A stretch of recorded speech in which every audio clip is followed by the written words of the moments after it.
Tonight, we are learning more about why a former Sauk Prairie police detective is now charged with obstructing an officer.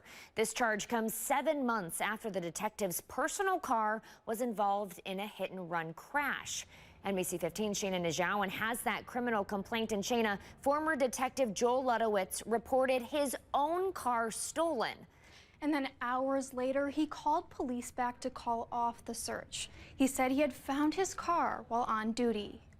According to the criminal complaint, Ludowitz tells Dane County deputies his white Kia went missing from his driveway the night before New Year's Eve.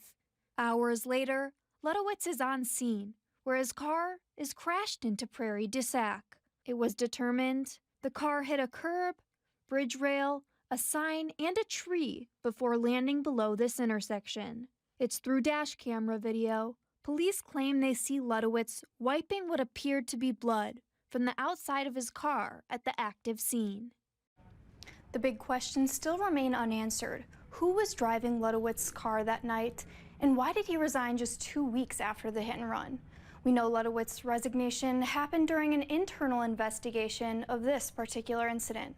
Live in the newsroom, Shayna Najawan, NBC 15 News. And we called Ludowitz today for comment. He referred us to his lawyer. We are still waiting to hear back from them. The former detective is due back in Sauk County Court in September.